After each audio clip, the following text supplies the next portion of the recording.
Top quality और consistent performance के लिए सिर्फ सिल्वर पंप नाम याद रखना। મહત્વપૂર્ણ સમાચાર દેવભૂમિ દ્વારકાથી દ્વારકાધીશ વિશે ટિપ્પણીનો વિવાદ ઉગ્ર બનતો જઈ રહ્યો છે, જેમાં જગત મંદિરથી પ્રાંત કચેરી સુધી રેલી યોજવામાં આવી અને સૂત્રોચ્ચાર કરવામાં આવ્યા છે। પ્રાંત અધિકારીને ગુગળી બ્રાહ્મણોએ આવેદનપત્ર પણ પાઠવ્યું છે। ગુગળી બ્રાહ્મણોનું 7 દિવસમાં કાર્યવાહી કરવા અલ્ટિમેટમ આપવામાં આવ્યું છે।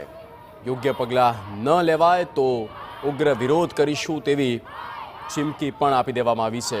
મોટી માત્રામાં મહિલાઓ પણ જોડાયા છે। ગુગળી બ્રાહ્મણો એકઠા થયા છે અને જે ટીકા ટિપ્પણી કરવામાં આવી તેને લઈને બ્રહ્મ સમાજમાં ભારોભાર ઉગ્ર રોષ વિરોધ છે। આ પ્રકારની ટિપ્પણી, આ પ્રકારની નિવેદનો જે ચલાવી લેવામાં નહીં આવે અને એક સૂર સાથે તેઓ તમામ જે બ્રહ્મ સમાજના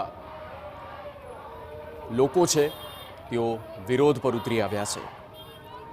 સંપ્રદાયના સાહિત્યમાં જે ઉલ્લેખ કરવામાં આવ્યો છે તેને લઈને વિરોધ કરવામાં આવી રહ્યો છે।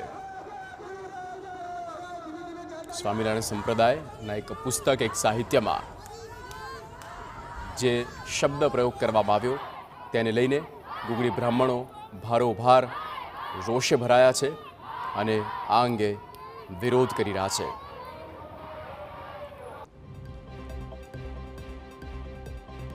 કે દ્વારકાધીશ અહીં છે જ નહીં, દ્વારકાધીશ વડતાલમાં છે।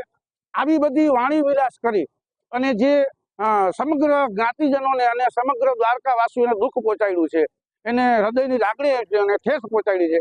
આ બાબતે અમે આજે પ્રાંત અધિકારમાં ગુગળી બ્રાહ્મણ 505 સમસ્ત તથા દ્વારકા શહેરના તમામ અગ્રણીઓ સહિત આવેદનપત્ર આપેલું છે કે આ જે વડતાલના જે સ્વામીજી છે એને અમારા ઉપર તો ઠીક, પણ અમારા જે ઈષ્ટદેવ દ્વારકાધીશ ઉપર જે આક્ષેપ મૂક્યો છે એ અમને ગમ્યું નથી અને અમે રેલી કાઢી છે આજ બધા બ્રાહ્મણ ગુગળી બ્રાહ્મણે। તો અમે માનીએ છીએ કે જો જલ્દી નિવેડો આવી જાય જલ્દીમાં જલ્દી, આના કરતા ઉગ્ર અમે નારી શક્તિ રોડ ઉપર આવી જશું અને એને મૂકશું નહીં।